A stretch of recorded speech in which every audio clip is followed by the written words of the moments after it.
Ce qui se passe aujourd'hui dans notre pays du point de vue de la persécution de tous ceux qui pensent autrement que ceux qui prétendent nous diriger, ressemble plutôt à de la panique.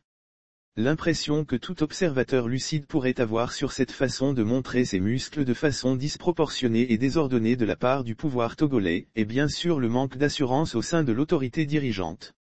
On ne dirige pas un pays en allant quotidiennement contre ce que le citoyen a de plus cher en lui, sa liberté, sa sécurité et surtout sa vie. Depuis quelques années, ce sont plusieurs dizaines de Togolais et de Togolaises qui croupissent en prison pour des raisons politiques et qu'on refuse de libérer. Le propre demi-frère du président togolais fait partie de ces embastillés dont la majorité sont arrêtés ou plutôt enlevés dans des conditions rocambolesques sans raison apparente. Le 4 novembre dernier, c'était notre compatriote de la diaspora suisse Jean-Paul Omolou, en séjour au pays, qui fut enlevé par une horde d'hommes en treillis armés jusqu'aux dents. Jeudi 9 décembre 2021, nous apprenions la convocation des directeurs de publication des journaux, l'Alternative, et Fraternité, Ferdinand Haïté et Joël Ega à la brigade de recherche et d'investigation de la police nationale, BRI. Aux dernières nouvelles, les deux journalistes sont placés sous mandat de dépôt et incarcérés. Le rédacteur en chef de l'Alternative et présentateur de l'autre journal, Isidore Kouonou, s'en est sorti avec un placement sous contrôle judiciaire. Aujourd'hui, c'est au tour de l'activiste Fovi Katakou d'être kidnappé à son domicile à Lomé, tout d'abord pour une destination inconnue. Le fait qu'il soit obligé de se déplacer à l'aide d'une chaise roulante à cause de son handicap physique ne les a pas du tout dissuadés de l'embarquer sans ménagement, peu importe ce qu'on pourrait lui reprocher. Peut-on aller aussi loin dans la négation de la dignité humaine ? Dans tous ces kidnappings ou enlèvements d'opposants au régime togolais, la méthode et le scénario semblent être les mêmes. Des militaires ou gendarmes lourdement armés surgissent dans le quartier, font peur à tout le monde, avant d'investir la maison de leur cible du jour. Ne leur demandez surtout pas d'après un mandat d'emmener, ils n'en ont pas et ils n'en ont cure. Ici c'est la force qui parle, la raison du plus fort. Messieurs et dames qui voudraient parler de ce qui est écrit noir sur blanc dans le code pénal ne sont pas les bienvenus ici. Revenons aux malheureux ou à la malheureuse du jour qui l'ont embarqué pour une destination inconnue en laissant derrière des parents en larmes. C'est maintenant que commence le parcours du combattant pour la famille pour retrouver leurs frères ou sœurs. Commence alors le va-et-vient entre commissariats et gendarmerie, et même la visite des camps militaires n'est pas exclue, car au Togo tout est possible, tout dépend de celui ou ceux qui ont envoyé chercher l'opposant qui ne veut pas se tenir tranquille.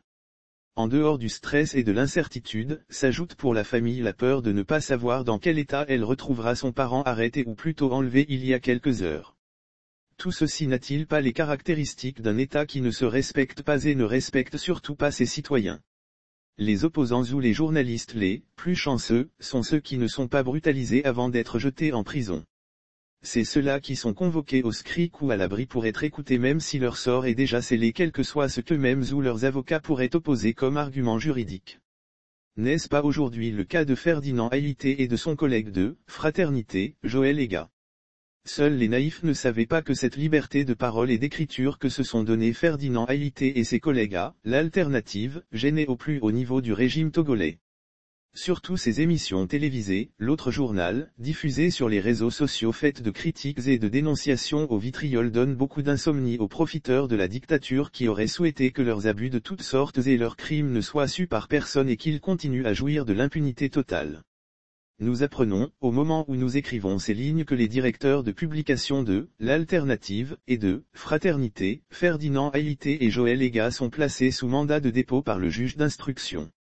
Pourtant vendredi dans la journée, l'avocat Maître l'homme cadet de Ferdinand Haïté évoquait dans un message audio diffusé sur les réseaux sociaux le caractère vide du dossier et l'impossibilité pour le commandant de la BRI, brigade de recherche et d'investigation de la police nationale, de lui montrer les supposées plaintes des deux ministres, parce que tout simplement il n'y en avait pas. Malgré l'absence de délit reproché aux journalistes, le responsable des lieux décide de le placer en détention. Et par un tour de passe-passe digne des républiques bananières, Ferdinand Haïté et Joël Ega, entre-temps convoqués à son tour à l'abri, se retrouvent devant le juge d'instruction qui les place sous mandat de dépôt, en d'autres termes ils doivent rester en prison. Quant au rédacteur en chef de l'Alternative, Isidore Kouonou, il est placé sous contrôle judiciaire. Tout ce qui précède semble avoir un air de déjà-vu. Les Togolais ne sont-ils pas habitués depuis longtemps à ces arrestations, enlèvements ou kidnappings de paisibles citoyens qui, pour la plupart ont eu la malchance d'être au mauvais endroit au mauvais moment? Les dizaines de prisonniers politiques, enlevés manu militari et qu'on laisse mourir un à un, ne sont-ils pas un exemple édifiant à cet effet? Nous sommes convaincus qu'il existe des personnages obscurs dans le sérail, au sein du pôle de décision autour de Fort Gnassin Bey qui se croient tout permis en concentrant les pouvoirs militaires, judiciaires, etc. entre leurs mains.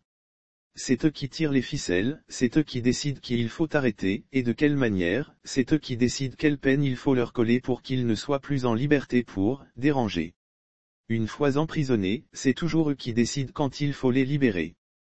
Tous ces skenarii auprès du commandant de l'abri qui n'arrive pas à prouver ce que lui-même avance, ce cinéma auprès du procureur de la République ou du juge d'instruction ne sont que des formalités pour trouver un habillage juridique à la mascarade décidée depuis le haut lieu. Et les dernières informations qui nous arrivent de Lomé au moment où nous finissons cet article sont de nature à nous conforter malheureusement dans notre conviction que les raisons des ennuis actuels de Ferdinand Haïté et de son collègue Joël Ega sont tout autres que judiciaires.